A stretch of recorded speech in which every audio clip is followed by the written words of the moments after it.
धर्म प्रेमी सज्जनों, विशेषकर आर्य बंधुओं, कल रात्रि को मैंने एक चैनल को देखा जिसका हेडिंग था, हिंदुओं के पैसे अच्छे लगते हैं, हिंदू धर्म अच्छा क्यों नहीं। मुझे लगा कि ये लोग एकदम जाहिल है, अपढ़ हैं, जिन्हें सत और असत का ज्ञान ही नहीं है। पहली बात तो मैं पैसा के लिए कहूँ, पैसा कब किसने किससे मांगा। अगर जो लोग सहयोग या सहायता करते हैं तो वो वेद प्रचार के लिए ही करते हैं। तो जिन्हें वेद पसंद नहीं है ऐसे लोग भी क्यों सहायता करने जाएंगे। सहायता तो वही करते हैं जो वेद प्रेमी हैं, जबकि हिंदू कहलाने वाले को वेद प्रेमी होना चाहिए, पर यह हिंदू वेद से विमुख होने के कारण ही अपनी मूर्खता को दर्शा रहे हैं। तो कहने का तात्पर्य मेरा ये है कि हिंदुओं के पैसे अच्छे लगते हैं। हिंदुओं से पैसा कभी किसी ने मांगा ही नहीं, और पैसा देने की बात, अब पैसा देने की बात वो करे जिन्हें मैं खुद अमेरिका के हमारे एक मित्र से 50,000 रुपया दिलवाया, वो कह रहे हैं। मुझे बड़ी हैरानी होती है, ये लोग अपने को समाज में पढ़े लिखे बताते हैं, फर्राटेदार अंग्रेजी बोलते हैं, और वो ये समझते हैं कि हमसे ज़्यादा जानकार और कोई दुनिया में नहीं है। ये बहुत बड़ी भूल है लोगों में। यहाँ तक कि धर्म क्या है, धर्म का धा तक नहीं जानते। धर्म किसे कहा गया, धर्म किसे बोला गया, वो जानते तक ही नहीं है। और धर्म के ठेकेदार बने बैठे हैं, धर्म का ठेका लिया हुआ है। हिंदू धर्म और मुसलमान धर्म, इस्लाम धर्म बांट रहे हैं। हिंदू कोई धर्म का नाम नहीं है, पहली बात तो ये है, हिंदू कोई धर्म का नाम नहीं है।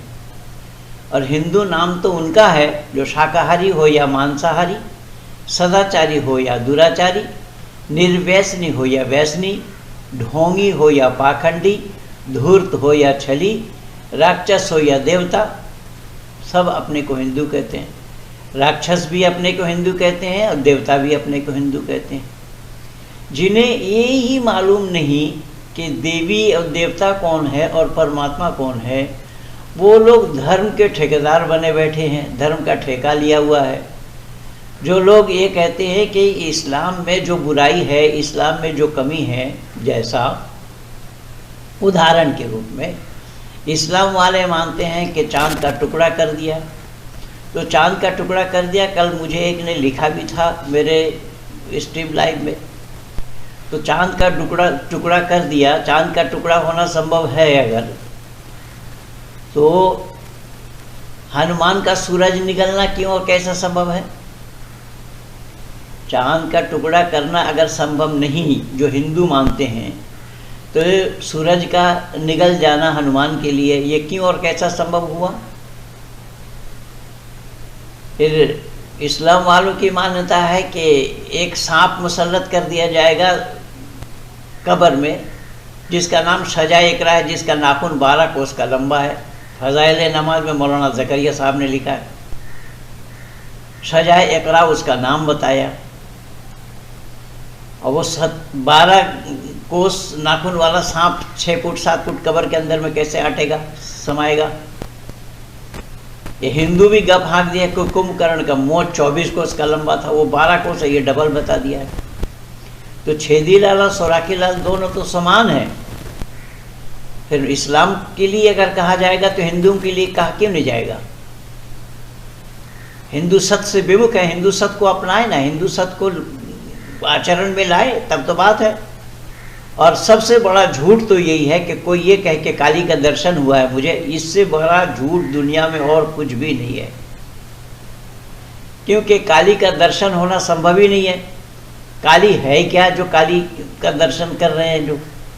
और दर्शन अगर हुआ भी तो अपने आत्मिक उत्थान के लिए करते हैं। जिनका आत्मिक उत्थान हो जाए वो दुनिया में बोलेंगे। उनकी बोलती बंद हो जाएगी। जितने भी महापुरुषों को देखेंगे, ऋषि मुनियों को देखेंगे, जो परमात्मा का साक्षात्कार जिनका हुआ है, परमात्मा के साक्षात्कार जिन लोगों ने किया है, उन लोगों में बड़बोलापन नहीं देखेंगे आप।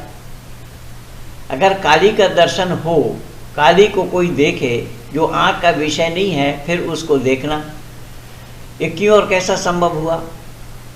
अगर आत्मिक उत्थान के लिए किस काली का दर्शन हो जाए तो उस काली से कौन सा काम करवा पाए? कौन सा काम करवा लिया?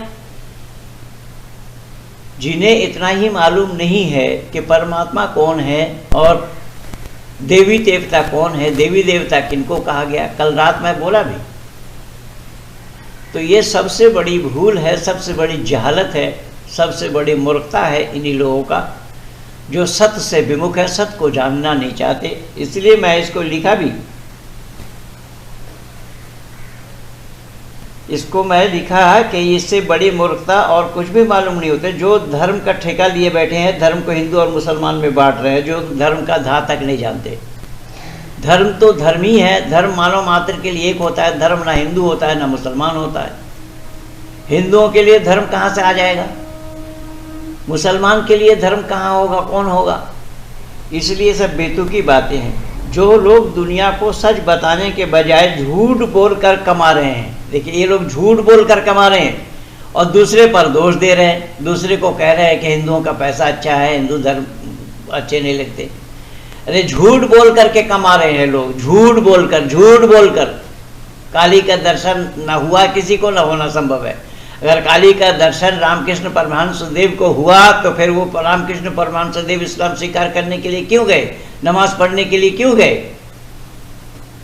ये हिंदुओं को ज्ञान ही नहीं है और ना जानकारी रखते ही है।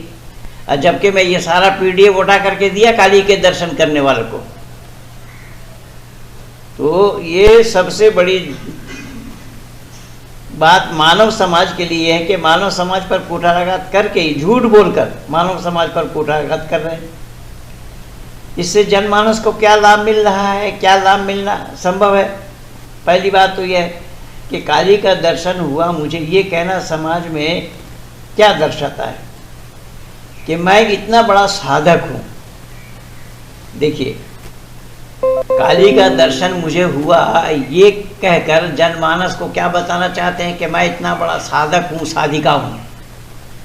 तो आप साधक हैं, ये साधिका हैं, उससे जनमानस को क्या मिल रहा है, जनमानस को क्या लाभ है?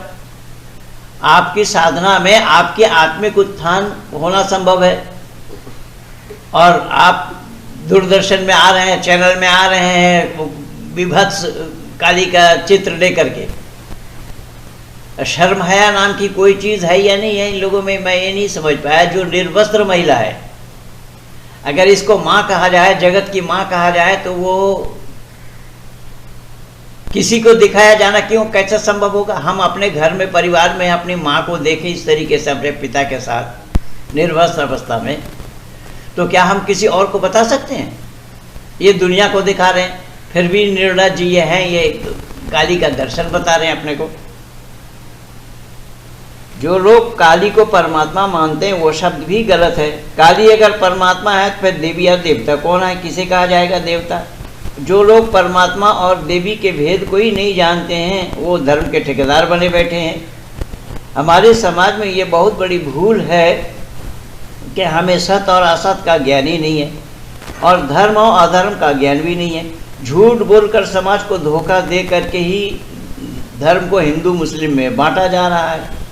बताया जा रहा है कि मानव समाज को सत्य के साथ जोड़ने के बजाय अंधकार में, सत्य को मानव समाज को सत्य के साथ जोड़ने के बजाय अंधकार में ही ढकेला जा रहा है। और अंधकार में ढकेलने के लिए जो ये सब तांडव कर रहे हैं, तांडव मचाए हुए हैं कि जो बुराई तो बुराई है, बुराई कहीं पर भी रहे। इसीलिए सत्यार्थ प्रकाश में ऋषि दयानंद ने 11 समोल्लास पहले लिखा है, 12, 13 और 14 बाद में लिखा है। पहले अपने घर में झाड़ू लगाओ, अपने घर को साफ सुथरी बनाओ। अपने घर तो गंदगी भरे पड़े हैं, काली का दर्शन कर रहे हैं। इससे बड़ा झूठ, कोरा झूठ और क्या हो सकता है? काली का दर्शन कैसे हो जाएगा? काली क्या है जो दर्शन हो? और दर्शन का क्या मतलब हुआ? दर्शन माने होता है देखना, तो काली का देखना क्यों और कैसा संभव हुआ? काली क्या है? शक्ल सूरत वाले, जो आँख का विषय नहीं है दर्शन करना, क्योंकि आँख का विषय सूरत को देखने का होता है। तो काली के ये विभत्स सूरत को देखा जाना क्यों और कैसे संभव हो रहा है निर्वस्त्र अवस्था में एक महिला को? ये निर्लज्ज लोग हैं, बेशर्म लोग हैं और झूठे मक्कार लोग हैं, और मक्कारी करके ही मानव समाज को धोखा देना चाह रहे हैं। इससे दुख और ज़्यादा क्या होना संभव है मानव समाज के लिए? इसलिए बंधु, कल रात को मैंने देखा था, तो ये मैं दो टुक में आप लोगों को बोलना बताना उचित समझा कि आज संपूर्ण जो हिंदू कहते हैं अपने को, मोहन भागवत जी क्या कह रहे हैं? मोहन भागवत जी कह रहे हैं कि मुसलमानों के बगैर हिंदुओं का चारा नहीं है। अब डीएनए सबका एक है। अगर मोहन भागवत जी का यही कहना है कि तो फिर 370 और 35A बहाल करना चाहिए कश्मीरियों के लिए। ये राष्ट्रवादी मुस्लिम संगठन इन्हीं का ही बनाया हुआ है। पहले तो मोहन भागवत की शुद्धिकरण होना चाहिए। मैं परसों लिखा था, ये सब बेतुकी बातें हो रही हैं। हिंदू कहलाने वाले, इनको धर्म का धा नहीं मालूम, सत और असत का ज्ञान ही नहीं है, झूठ का पुलिंदा लिए बैठे हैं और मानव समाज को धोखे में डाल रहे हैं। ये बहुत बड़ी भूल है। इसलिए मैं निवेदन करूंगा कि जो बुराई है, बुराई किसी के पास रहे, बुरा तो बुरा ही होगा, चाहे हमारे पास रहे या किसी और के पास। तो हम अपने गलती को पहले दूर करेंगे या दूसरे की गलती को दिखाने जाएंगे?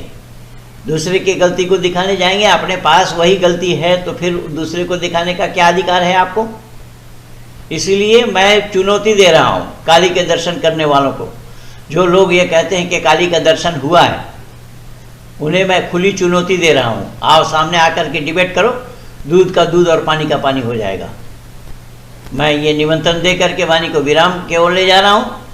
ये वीडियो अच्छी लगे तो ज़्यादा से ज़्यादा शेयर करना, लाइक करना, सब्सक्राइब करना, आइकन बेल दबाना ना भूलना।